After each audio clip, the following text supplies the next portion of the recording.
Welcome to बायोजीन classes. और आज हम लोग पढ़ने वाले हैं 12th क्लास का most important chapter human health disease. इस चैप्टर में हम लोग दो चीज़ों के बारे में डीप में स्टडी करेंगे। पहला है हमारा हेल्थ और दूसरा है डिजीज।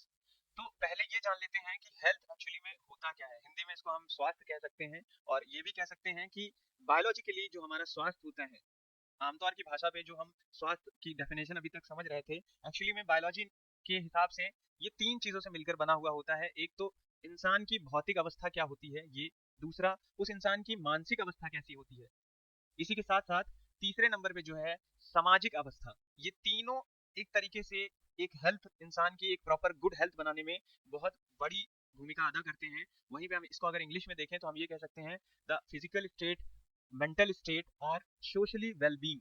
कैसा इंसान इंसान रिएक्ट करता है सोशल में, अपने आसपास के जो माहौल में वो जी रहा होता है, अपनी लाइफ स्टाइल को वो जो वहाँ पे लिव कर रहा होता है उसमें कैसे वो रिएक्ट कर रहा है, ये भी बहुत ज्यादा इंपॉर्टेंट होता है। अगर हम लोग एनसीईआरटी के हिसाब से चलें तो यहाँ पे कह रहा है health is a state of complete physical, mental. पहला है फिजिकल, दूसरा है मेंटल और तीसरा है सोशल वेलबींग। ये तीनों चीजें मिलकर बनाती हैं क्या, हेल्थ। कहने का मतलब है इंसान फिजिकली गुड होना चाहिए, मेंटली भी गुड होना चाहिए और सोशली भी गुड होना चाहिए। ऐसा नहीं होना चाहिए कि इंसान का शरीर जो है वो मजबूत हो, इंसान दिमाग से भी, मानसिक स्थिति भी उसकी बहुत अच्छी हो, लेकिन सोशल में अगर वो वेल बिहेव नहीं कर रहा है, अनफेवरेबल चीजें कर रहा है समाज के हिसाब से, तो हम ऐसे इंसान को हेल्दी नहीं मानेंगे। दूसरी जो हमारी लाइन है यहाँ पे, health is affected by genetic disorder. हम बहुत अच्छे से पढ़ चुके हैं कि हमारे जेनेटिक डिसऑर्डर क्या होते हैं। ये हम लोग मॉलिकुलर बेसिस ऑफ इनहेरिटेंस में भी बहुत अच्छे से पढ़े हैं और मेंडल वाले चैप्टर में भी इसको बहुत अच्छे से स्टडी करे हैं कि जो हेल्थ हमारी होती है वो जेनेटिक डिसऑर्डर की वजह से भी अफेक्ट होती है। इसी के साथ साथ इन्फेक्शन, जो समाज में संक्रमण चल रहा है बहुत सारी बीमारियों का, इसकी वजह से भी एक हेल्दी पर्सन अफेक्ट हो सकता है। चेंज इन लाइफ स्टाइल, जैसे कि अगर आप बाई चांस कहीं पे एक ऐसे अवस्था में रह रहे हो जहाँ का आपको पानी सूट करता है, वहाँ का भोजन आपको सूट करता है, अचानक से अगर आपका कहीं माइग्रेशन हो जाए, आपको कहीं अचानक से जाना पड़े, जिसकी वजह से आपका खान पान, हर एक चीज जो आपका रहने का, जो समय व्यतीत करने का जो एक लिविंग स्टाइल था आपका, वो चेंज हो जाए, ऐसी सिचुएशन में भी आपकी हेल्थ अफेक्ट होती है। मेन जो हमारे फैक्टर है इसमें हमारा जैसे फूड हो गया, वाटर हो गया, रेस्ट हो गया, व्यायाम भी अगर आप नहीं अच्छे से कर रहे हो तो आपकी हेल्थ अफेक्ट हो सकती है। इसी के अलावा अगर आप लंबे समय से एक्सरसाइज करते चले आ रहे हो और एक सडन टाइम के लिए अगर आपको एक्सरसाइज से कट ऑफ कर दिया जाए, ऐसी सिचुएशन में भी आपकी हेल्थ अफेक्ट हो सकती है। हैबिट्स, आपकी आदतें भी ये चीज इंश्योर करती हैं कि आपकी हेल्थ कैसी होगी। नेक्स्ट अगर हम देखें तो यहाँ पे कह रहा है mind influences immune system. Immune system क्या होता है, एक तरीके से हमारी बॉडी का जो पोटेंशियल होता है, हमारी बॉडी की जो एक तरीके से कह सकते हो जो अंदरूनी ताकत होती है, वो हमारे इम्यून सिस्टम पे डिपेंड करती है। इसको हिंदी में हम लोग बोलेंगे प्रतिरक्षा तंत्र। ठीक है, कलर यहाँ पे चूज कर लेते हैं, प्रतिरक्षा तंत्र, प्रतिरक्षा तंत्र। ठीक है, बॉडी की पूरी जो मजबूती होती है, एक तरीके से जो हमारा हमारा बॉडी का पूरा पोटेंशियल होता है, वो हमारे इम्यून सिस्टम के ऊपर डिपेंड करता है। और हमारा इम्यून सिस्टम बेसिकली दो चीजों पे टारगेट करता है। एक तो होता है हमारा न्यूरल, ठीक है, जो आप 9th क्लास में भी पढ़े हो, 10th में भी पढ़े हो, नर्वस सिस्टम। ठीक है, नर्वस सिस्टम हमारा क्या होता है, जिसको हिंदी में हम लोग बोलते हैं तंत्रिका तंत्र। ठीक है, और दूसरा है एंडोक्राइन सिस्टम। एंडोक्राइन सिस्टम जो होता है, एक तरीके से आप इसको बोल सकते हो, एंडोक्राइन क्या होता है यहाँ पे बेसिकली अगर हम देखें तो एंडोक्राइन क्या होता है, एंडोक्राइन सिस्टम, एंडोक्राइन सिस्टम जो होता है एक तरीके से आप कह सकते हो network of glands, network of glands. Glands को हिंदी में क्या बोलते हैं, ग्रंथि, ग्रंथियों का एक जाल। ठीक है, use hormones to control body metabolism. देखो एंडोक्राइन सिस्टम क्या करता है, कुछ हार्मोन्स का इस्तेमाल करके हमारी पूरी बॉडी को क्या करता है, कंट्रोल करता है। और इसी चीज से मिलकर बना हुआ है हमारा एंडोक्राइन सिस्टम। नेक्स्ट अगर हम देखें यहाँ पे, इस फिगर के द्वारा हम समझ सकते हैं एक बेसिकली क्या होता है हेल्दी या हेल्दी लाइफ। ठीक है, हैप्पी लाइफ क्या होता है। पहली चीज तो इंसान की लाइफ में बहुत जरूरी है कि उसकी बॉडी कैसी हो, हेल्दी हो। दूसरा, उसका जो मानसिक अवस्था हो वो कैसी हो, वो भी हेल्दी होनी चाहिए। तो इन दो चीजों से मिलकर बनी हुई होती है हमारी हैप्पी लाइफ। तो इन दोनों ही एक तरीके से कह सकते हो कारक पे डिपेंड करती है हमारी जीवन शैली। और एक तरीके से हम देखें यहाँ पे, दूसरा हमारा ये कह रहा है when the functioning of organs और system of the body is adversely affected, it is called disease. Disease को हिंदी में हम लोग क्या कहेंगे, बीमारी। ठीक है, जब कभी भी हमारा ऑर्गन हमारी बॉडी के हिसाब से काम करना बंद कर दे, ठीक है, या हमारी बॉडी एक तरीके से जो नॉर्मल डेज में जैसा परफॉर्म कर रही थी वैसा परफॉर्म ना कर पाए, तो हम एक वहां से अनुमान लगा सकते हैं कि हमारी बॉडी के अंदर क्या है, कोई ना कोई बीमारी जन्म ले चुकी है। ठीक है, नेक्स्ट स्लाइड पे अगर हम जाएं, तो अब हमें, जैसे हमने हेल्थ को बहुत अच्छे से समझा कि ये तीन चीजों से मिलकर बना हुआ होता है, एक तो फिजिकल स्टेट ऑफ बॉडी, दूसरा मेंटल स्टेट ऑफ बॉडी, और तीसरा सोशली वेलबींग। इन तीन चीजों से मिलकर बना हुआ है हमारा हेल्थ। वैसे ही हमें दूसरा इस चैप्टर का जो टॉपिक है डिजीज, इसको बहुत ही अच्छे से समझना पड़ेगा। और हमें यहाँ पे पता चल चुका है कि डिजीज एक्चुअली में होता क्या है। तो बोर्ड में जो भी पूछे आपसे, अगर 2 नंबर में क्वेश्चन पूछता है मोस्टली कि व्हाट इज डिजीज, और ऐसे भी पूछ सकता है what is the difference between health and disease, तो आपने पहले हेल्थ को अच्छे से एक्सप्लेन करना है, देन आपको मूव ऑन करना है डिजीज के ऊपर। ठीक है, सो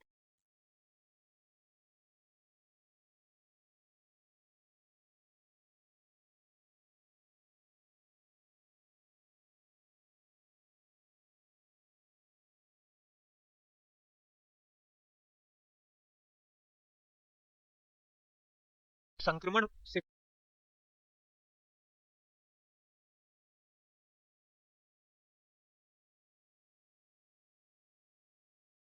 को भी वो बीमारी हो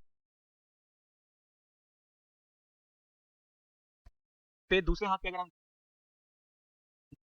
क्या है, do not one person to another, ऐसी बीमारियां जो एक इंसान के अगर है, लेकिन वो बीमारी उस इंसान के जरिए किसी दूसरे को हानि नहीं पहुंचा रही है, तो ऐसी ऐसी बीमारियों को हम लोग बोलेंगे नॉन इन्फेक्शियस डिजीज।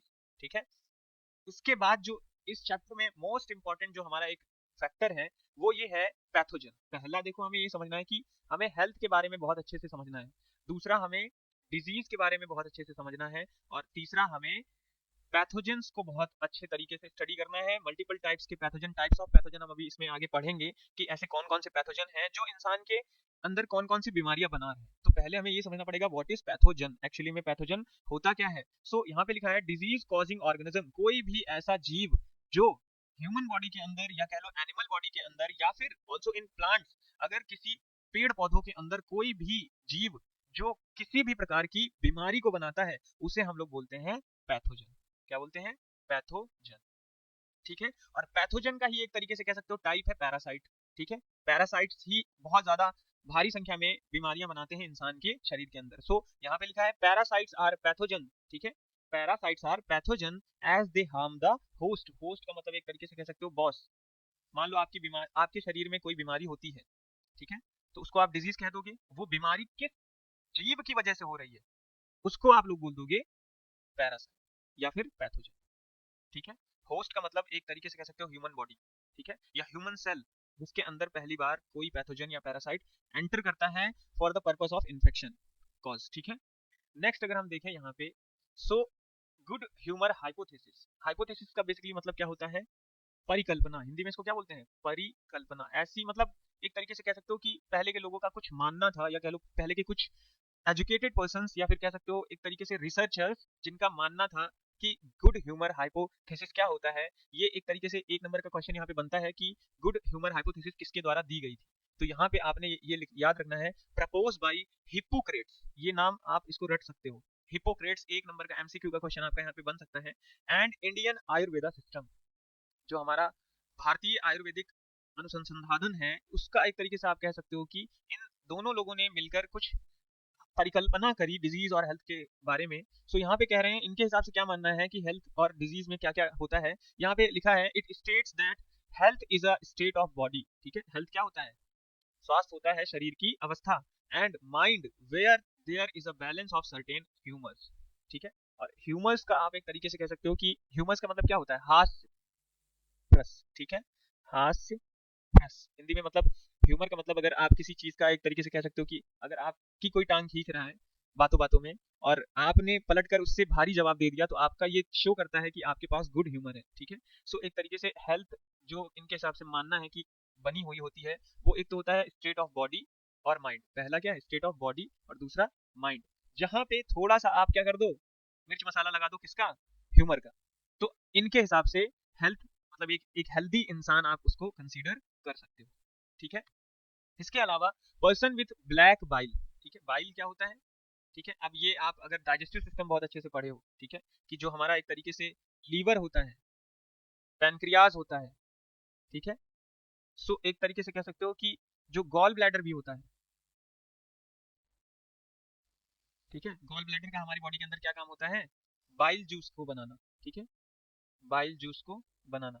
और बाइल जूस क्या करता है? जो भी हम फूड इंटेक करते हैं अपनी बॉडी के अंदर, उसमें प्रेजेंट फैट को डाइजेस्ट करने में हेल्प करता है हमारा बाइल जूस। ठीक है, क्वेश्चन अगर आया bile juice is created from, तो आंसर होगा गॉल ब्लैडर। ठीक है, सो हिप्पोक्रेट्स और इंडियन आयुर्वेदा सिस्टम के हिसाब से क्या था? इनका ये मानना था person with black bile belong to hot personality and would have fevers. ठीक है, जिन भी इंसान, वैसे तो बेसिकली जो बाइल जूस का कलर होता है वो होता है येलो। ठीक है, बाइल जूस का जो कलर होता है वो होता है येलो।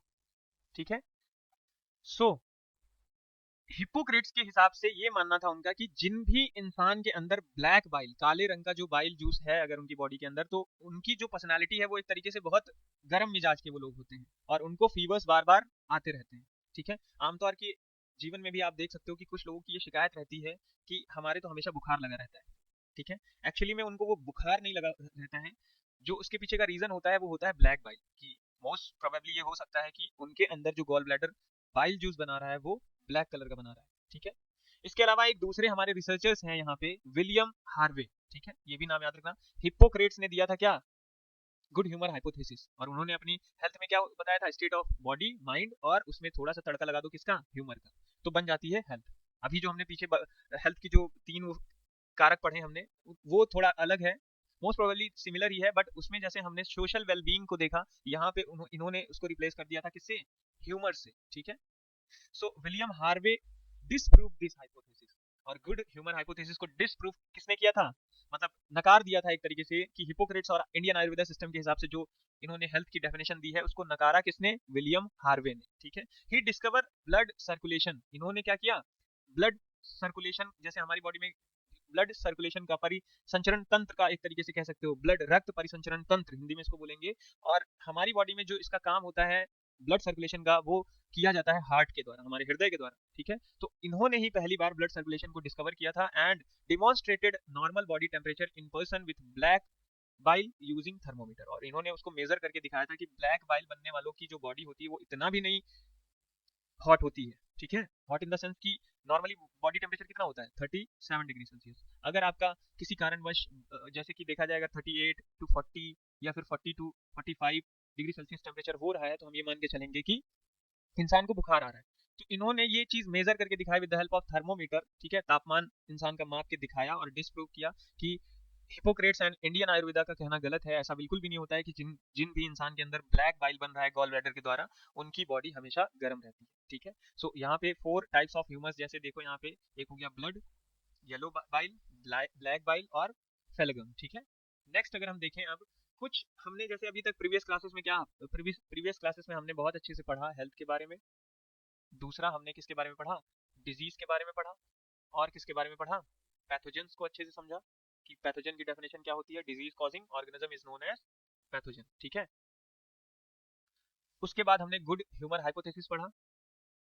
ठीक है, और अब हम लोग स्टार्ट करेंगे ये series common infectious disease in man. कौन कौन सी ऐसी आमतौर की बीमारियां हैं जो इंसानों के अंदर होती रहती हैं। तो सबसे पहले हम इनको कुछ कैटेगराइज करेंगे कि कुछ ऐसी बीमारियां हैं जो बैक्टीरिया के द्वारा होती हैं, कुछ ऐसी बीमारियां हैं जो फंगस के द्वारा होती हैं, कुछ ऐसी बीमारियां हैं जो प्रोटोजोन्स के द्वारा होती हैं, और कुछ ऐसी बीमारियां हैं जो वायरस के द्वारा होती हैं। ये हमें क्लासीफाई करना पड़ेगा। ये आपको एक तरीके से आप ये ऐसे रिमेंबर कर सकते हो कि जो हमारे माइक्रो ऑर्गेनिज्म हैं, ठीक है, छोटे क्लासेस में आप पढ़ते चले आ रहे हो कि माइक्रो ऑर्गेनिज्म की क्लासेस होती हैं कितनी? 5 टाइप्स।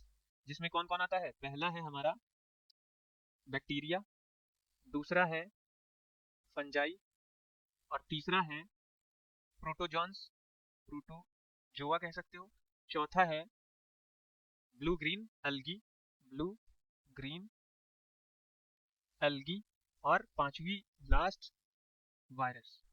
ठीक है, इन 5 टाइप्स के माइक्रो ऑर्गेनिज्म जब याद आप कर लोगे तो आपको बहुत आसानी से एक तरीके से हेल्प मिल जाएगी सारी ही कॉमन डिजीज के बारे में पढ़ने में। ठीक है, सो शुरू करते हैं हम लोग अपना बैक्टीरियल डिजीज का। पहला है जो हमारे पास वो है टाइफाइड। ठीक है, आमतौर पे आप सभी के कभी ना कभी एक बारी टाइफाइड जरूर हुआ होगा। ठीक है, बेसिकली इसको हम लोग बुखार में कंसीडर करते हैं और एक तरीके से ये माना जाता है कि ये एक बुखार का रूप है। सो बायोलॉजिकली अगर देखा जाए कि ये जो टाइफाइड होता है, ये हमारी बॉडी में होता किस पैथोजन के कारण है? तो ये एक बैक्टीरिया है और उसका नाम क्या है? Salmonella typhi. ठीक है, सैल्मोनेला टाइफी 1 नंबर का क्वेश्चन है ये। पूछ सकता है कि पैथोजन कौन सा है जो हमारी बॉडी के अंदर टाइफाइड को बनाता है, तो आंसर होगा bacteria Salmonella typhi. Mode of transmission क्या है? इस बीमारी का जो फैलने का एक तरीके से जो चांसेस होता है वो कैसे बढ़ जाता है या कैसे फैलती है ये बीमारी? सो यहाँ पे लिखा है इट एंटर्स स्मॉल इंटेस्टाइन। सबसे पहले ये हमारी स्मॉल इंटेस्टाइन के अंदर जाती है, जैसे कि आप समझ सकते हो एक तरीके से कि यहाँ पे मैं एक नेक्स्ट स्लाइड ले लेता हूँ और आपको अच्छे से समझाता हूँ कि जो हमारा यहाँ पे बेसिकली जो हमारा डाइजेस्टिव सिस्टम है, देखो डाइजेस्टिव सिस्टम में 7 चीजों को हम मान के चलते हैं। पहला है ईसोफेगस, ठीक है, आमतौर की भाषा में आप इसको माउथ बोल सकते हो, बायोलॉजिकली इसको आप क्या बोलोगे? ईसोफेगस। दूसरा, अगर आप देखोगे फूड कहाँ से कहाँ जाता है, तो पहले जाएगा ईसोफेगस में, फिर जाएगा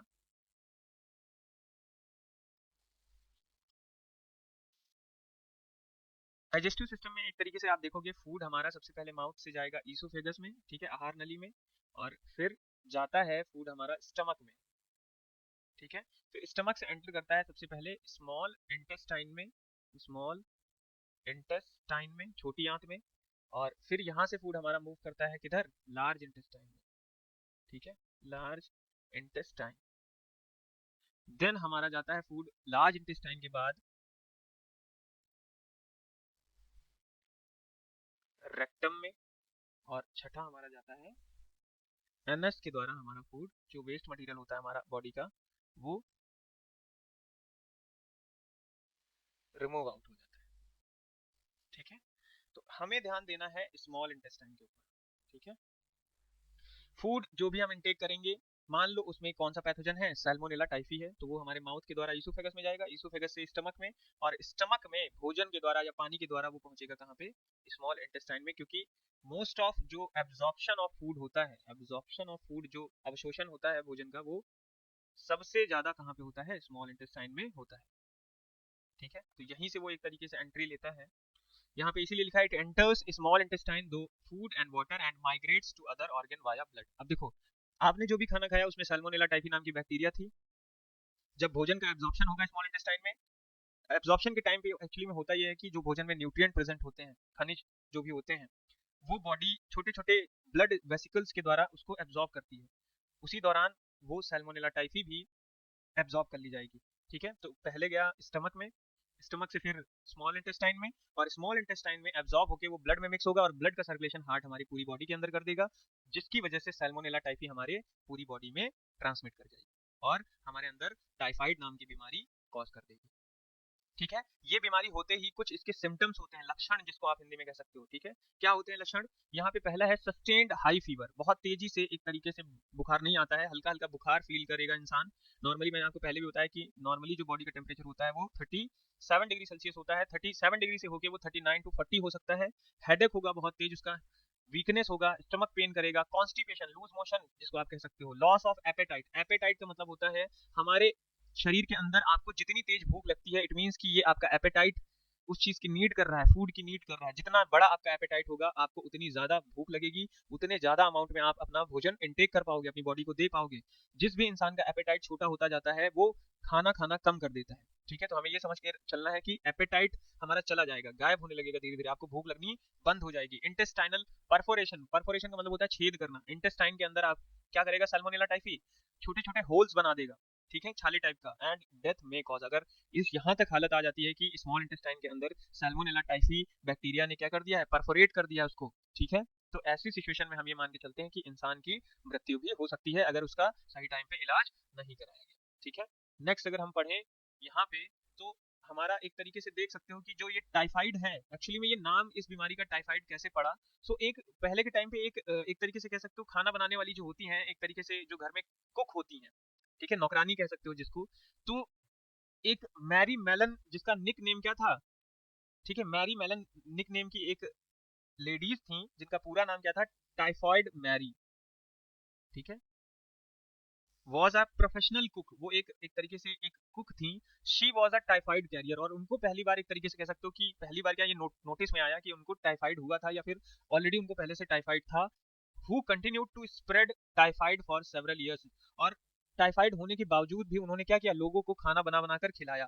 ठीक है, अब उनके हाथ से, कफिंग से, स्नीजिंग से, छींक आते टाइम या उनकी कोई भी टच की हुई चीज एक तरीके से कह सकते हो लोगों तक वो एक दूसरे से जाती रही और टाइफाइड भारी संख्या में बढ़ता गया। ठीक है, तो एक तरीके से इसीलिए इनका नाम पड़ गया टाइफाइड मैरी। ठीक है, एक्चुअली में इनका नाम क्या था, मैरी मेलन। ठीक है, बाद में इनका साइंटिफिक निक नेम क्या पड़ गया, typhoid Mary.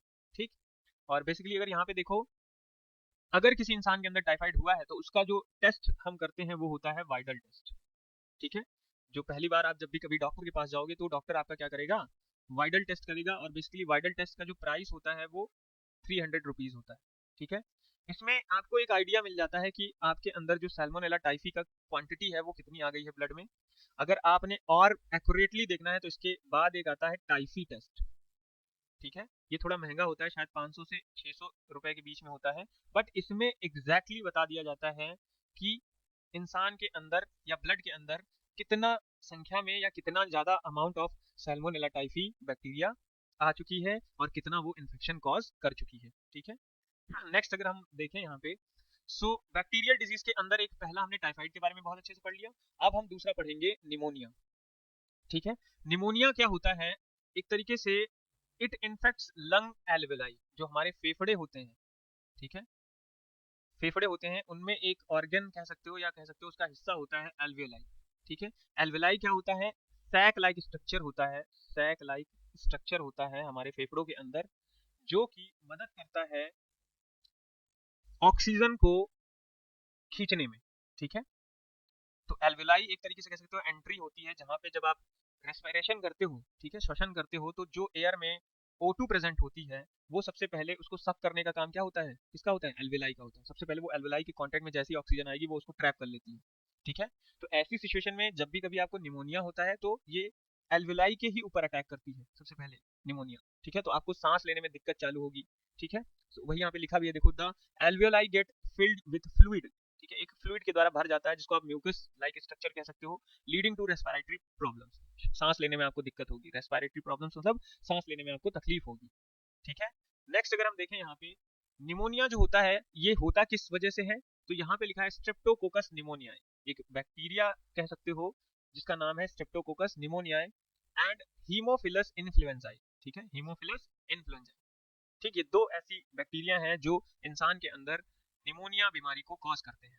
Mode of transmission क्या है, इसका फैलने का जो तरीका है वो क्या है, inhaling the droplets and aerosols release by an infected person. मान लो किसी इंसान के पहले से निमोनिया हो रखी है, ऐसी सिचुएशन में जब कभी वो इंसान कफिंग करेगा, खांसेगा या छींकेगा, ठीक, तो छींकते टाइम जो भी वो ड्रॉपलेट्स उसकी नोज से निकलेंगी, अगर उसको कोई इंसान इनहेल कर ले, सांस के द्वारा अंदर कर ले, तो उसको भी क्या हो जाएगा, निमोनिया हो जाएगा।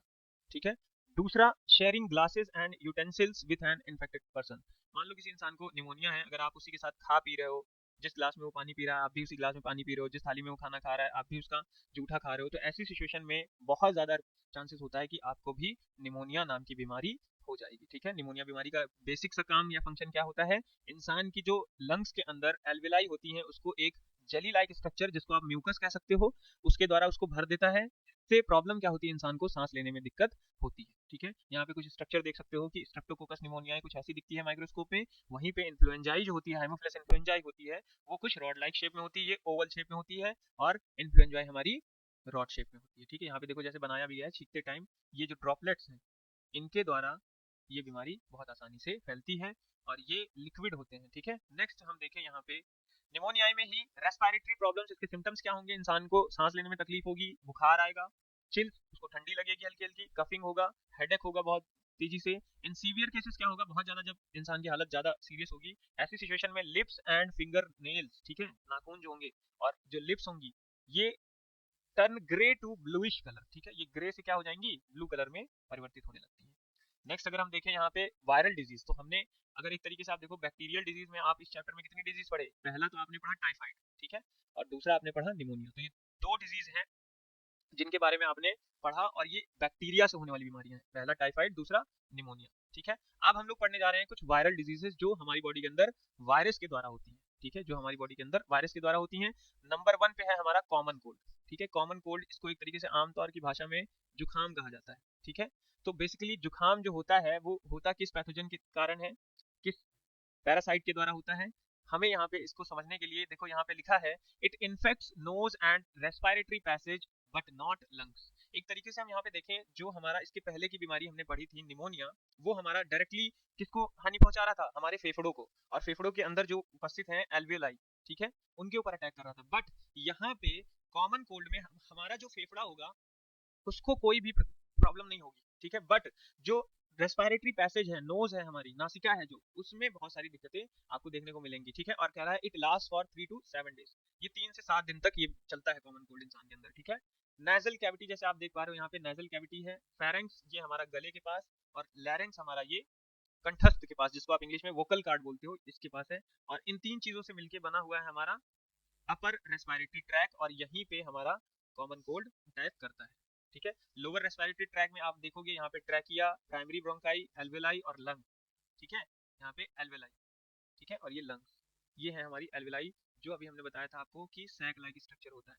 ठीक है, नेक्स्ट अगर हम देखें यहाँ पे, जो कॉमन कोल्ड होता है, बहुत अच्छे अच्छे लोगों को नहीं पता होगा कि ये जो जुकाम होता है वो एक्चुअली में किस वजह से होता है हमारी बॉडी के अंदर। लोग कहेंगे कि ठंडा पानी पी लिए या मौसम बदल गया, इसकी वजह से क्या हो गया, कॉमन कोल्ड हो गया।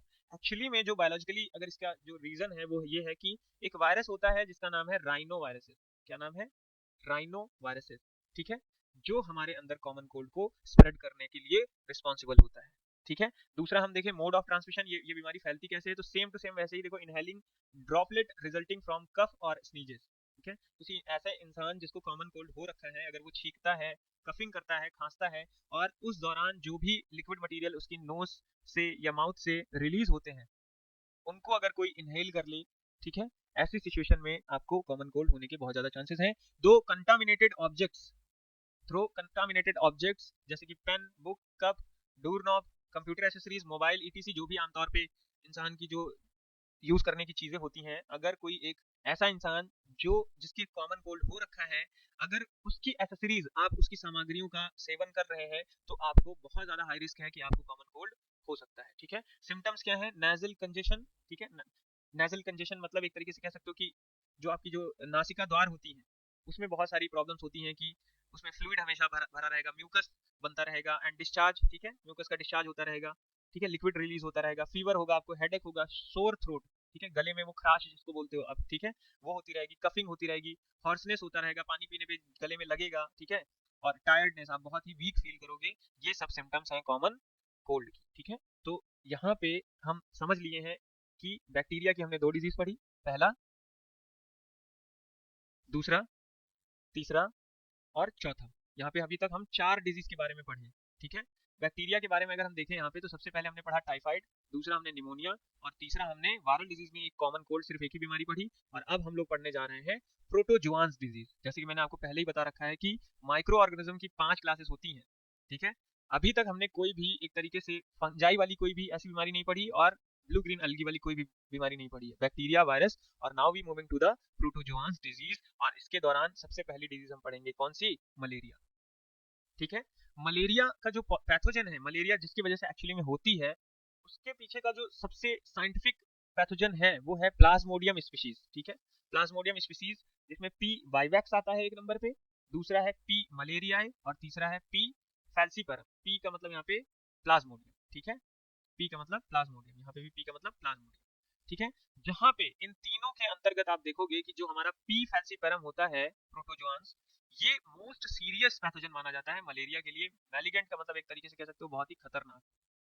अगर किसी इंसान के अंदर मलेरिया पी वाइवैक्स के द्वारा हो रहा, तो वो बेसिकली मतलब एक तरीके से कह सकते हो कि आसानी से रिकवरी उसकी हो जाएगी। सिमिलरली मलेरिया में भी यही रीजन है, बट पी फैल्सीपरम जो होता है हमारा, ये मैलिगेंट टाइप की एक तरीके से कह सकते हो पैथोजन होती है, जो कि बहुत ही सीरियस कंडीशन कर देती है इंसान की मलेरिया करके। ठीक है, बॉडी को बहुत ज्यादा वीक डाउन कर देती है। ठीक है, मोड ऑफ ट्रांसमिशन अगर हम देखें तो इसमें लिखा है by biting of female Anopheles mosquito. ठीक है, मॉस्किटोज में एनाफ्लीज मॉस्किटो होती है, वो भी कैसी, फीमेल। ठीक है, जो कि इस बीमारी को ट्रांसमिट करने में बहुत ज़्यादा मदद करती है। यहाँ पे मैं एक आपको एक्स्ट्रा भी बताना चाहूँगा कि मलेरिया हो गया किसकी वजह से, फीमेल एनाफ्लीज के द्वारा, ठीक है, एनाफ्लीज। वहीं पे एक है हमारी बीमारी डेंगू, जो आपके अभी सिलेबस में नहीं आई थिंक, बट मैं आपको बताना चाहूंगा कि ये भी मॉस्किटो के ही काटने पे होता है। बस फर्क इतना है कि ये जो होता है यहाँ पे जो है एनाफ्लीज है, और यहाँ पे जो फीमेल एडीज है, जो मॉस्किटो का नाम है वो क्या है, फीमेल एडीज। डेंगू होता है फीमेल एडीज के द्वारा, बल्कि मलेरिया होता है फीमेल एनाफ्लीज के द्वारा, ठीक है। नेक्स्ट अगर हम देखें सिम्टम्स क्या होता है, हाइमोजिन, ठीक है। हाइमोजिन एक बहुत मोस्ट इंपॉर्टेंट यहाँ पे बायोलॉजिकल टर्म है, और इसके बारे में लिखा है टॉक्सिन रिलीज बाय प्लाज्मोडियम, ठीक है। प्लाज्मोडियम पैथोजन जो होता है वो कौन सा टॉक्सिन, जहर बनाता है, हाइमोजिन नाम का, ठीक है। आप एक चीज समझो, पैथोजन प्लाज्मोडियम, जो कि क्या कर रहा है, बीमारी कॉज कर रहा है, मलेरिया, ठीक है। मलेरिया कॉज हो रहा है क्योंकि इस प्लाज्मोडियम के अंदर क्या पाया जाता है, एक टॉक्सिन पाया जाता है जिसका नाम है हाइमोजोइन, ठीक है, हाइमोजोइन। ये नाम अभी याद रखना, आगे अभी इसके लाइफ साइकिल में काम आएगा, ठीक है। Causes chill and high fever recurring every 3 to 4 days, हर 3 से 4 दिन पर आपको बहुत ही तेजी से बुखार चढ़ेगा, आपका शरीर बहुत ठंडा पड़ने, शरीर ठंडा नहीं मतलब एक तरीके से कह सकते हो आपको बहुत ठंडी फील होगी अंदर से, बट बाहर से बॉडी आपकी गर्म रहेगी, ठीक है। सो इसका आगे हम देखते हैं, बहुत जरूरी है कि लाइफ ऑफ प्लाज्मोडियम पैथोजन जो हमारा होता है, प्लाज्मोडियम जो कि मलेरिया को कॉज कर रहा है, इसकी लाइफ साइकिल क्या होती है, ये बहुत ज्यादा जरूरी है समझना। सो यहाँ पे एक तरीके से आप देखो, यहाँ पे लाइफ साइकिल ऑफ प्लाज्मोडियम देखो, यहाँ पे फर्स्ट ऑफ ऑल देखो क्या होता है, मैच्योर इन्फेक्टिव स्टेज स्पोरोजाइट्स, जैसे मैंने आपको बताया था हाइमोजोइन, ठीक है। हाइमोजोइन प्लाज्मोडियम के द्वारा रिलीज करने वाला जहर है एक तरीके से, ठीक है। अब देखो बेसिकली जो हमारा प्लाज्मोडियम होता है वो होता कहाँ है, गंदे पानी में, नाले के पानी में, तालाब के पानी में, ठीक है, या फिर कोई कचरा पड़ा हुआ है, ऐसी जगहों पे पाया जाता है हमारा प्लाज्मोडियम, ठीक है। अब एक चीज समझो, प्लाज्मोडियम के अंदर क्या पाया जाता है, एक टॉक्सिन रिलीज करती है वो, जिसका नाम है हाइमोजोइन, ठीक है। हाइमोजोइन आप एक तरीके से कह सकते हो वो स्पोरोजोइट्स है, ठीक है, क्या है, स्पोरोजोइट्स है, मतलब वो जहर जो बन रहा है वो किसके द्वारा बन रहा है, स्पोरोजोइट्स के द्वारा बन रहा है। सो कह रहा है escape from intestine and migrate to the mosquito salivary gland, ठीक है। अब क्या होगा, स्पोरोजोइट्स जो है एक तरीके से आप समझो कि गंदे पानी में बहुत ज्यादा मात्रा में पड़े हुए होते हैं, ठीक।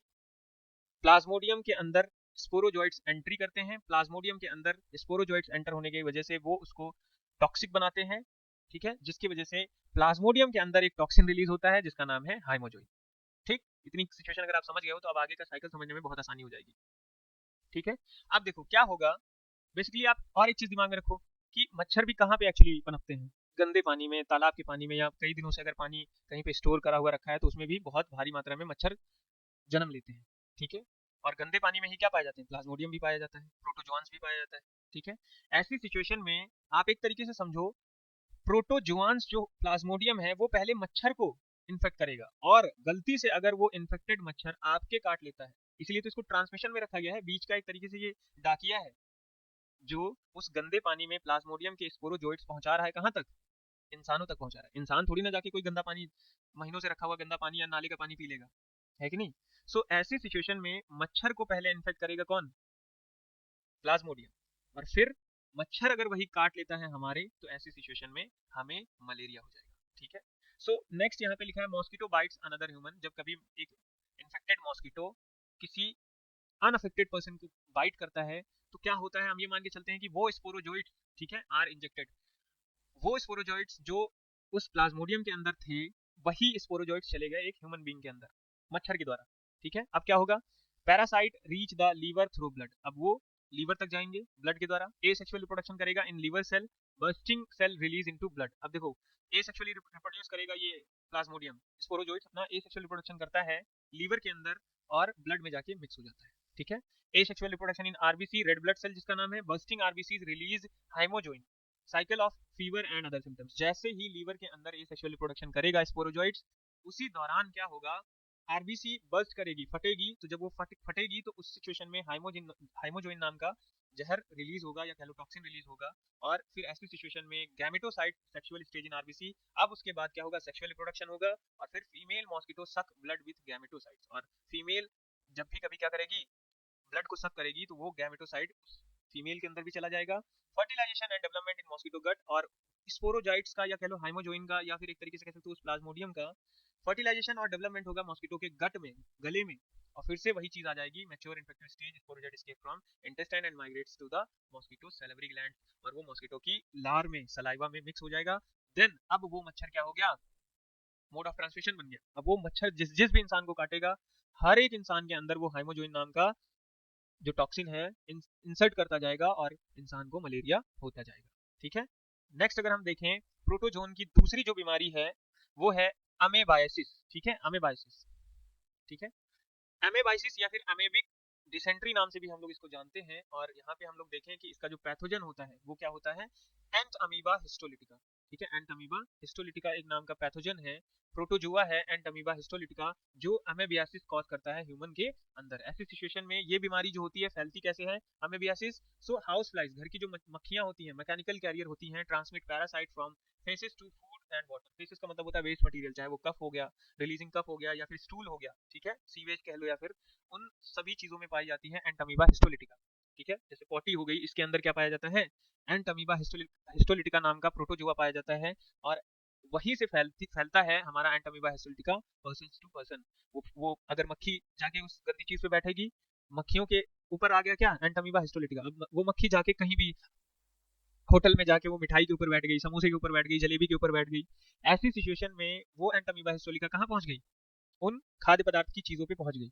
और ऐसी सिचुएशन में फिर जब कभी कोई एक हेल्दी पर्सन उनको इनटेक करेगा, उस फूड को इंजेस्ट करेगा, तो उसको एमेबियासिस हो जाएगा। ठीक है, जो सिम्टम्स हैं इसके क्या हैं, कॉन्स्टिपेशन, ठीक है, बहुत ज्यादा लूज मोशंस होंगे, एब्डोमिनल पेन, जो हमारा स्टमक है उसके निचले हिस्से में, लोअर रीजन में क्या होगा, बहुत ज्यादा पेट दर्द करेगा, एंड क्रैम्प्स, ऐठन होगी, stools, waste material with excess mucus, जो हमारा वेस्ट मटेरियल होगा, एक्सक्रीटा जिसको बोलते हैं, विद एक्सेस म्यूकस होगा उसमें, ठीक है, श्लेष्मा जिसको हिंदी में बोलते हैं, एंड ब्लड क्लॉट्स, उसके अंदर ब्लड क्लॉट भी आएंगे। ठीक है, तो ये हमारा हो गया बेसिकली आज का लेक्चर। और इस दौरान हमने क्या पढ़ा, यहाँ पे बेसिकली हमने पढ़ा तीन चीजों के बारे में। ठीक है, पहला हमने पढ़ा बैक्टीरियल डिजीजेस, दूसरा हमने पढ़ा वायरस, और तीसरा हमने पढ़ा प्रोटोजोआ। बैक्टीरिया में हमने दो चीजें पढ़ी, पहला टाइफाइड और दूसरा निमोनिया।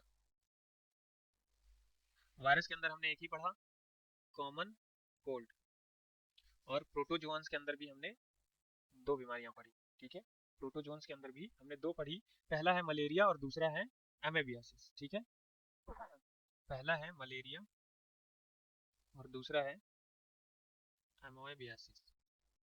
ठीक है, सो होप करता हूँ कि ये आज का लेक्चर आपको अच्छे से समझ में आया होगा, और कोशिश करना कि आप इन्हीं के द्वारा अपनी नोट्स बनाओ, और जो भी हमारे हिंदी मीडियम के स्टूडेंट्स हैं वो एक काम करेंगे, आपकी एनसीईआरटी बुक जो है उसकी हेल्प लेके आप अपनी नोट्स बनाना। बेसिकली कॉन्सेप्ट समझाने का काम मैं करूंगा, ठीक है, 50% काम मैं करूंगा और 50% आपको करना पड़ेगा। ठीक है, 50% मैं दूंगा और 50% आप मुझे निकाल कर दो। ठीक है, नोट्स बनाओ हिंदी की बुक की रीडिंग करके। जब आप ये लेक्चर देखने के बाद अब इस चैप्टर की आप हिंदी रीडिंग करोगे तो आपको एक एक कॉन्सेप्ट समझ में आएगा, आपको समझ में आएगा कि इसको हिंदी में कैसे लिखना है। अगर आप यही लेक्चर देख के समझ के छोड़ दोगे तो आप बायोलॉजिकली या साइंटिफिक लैंग्वेज जो होती है वो आप बोर्ड में अच्छे से नहीं लिख पाओगे। So thank you so much. Next class में हम लोग मिलेंगे, इसके आगे का जो भी पोर्शन है हमारा उसको लेके।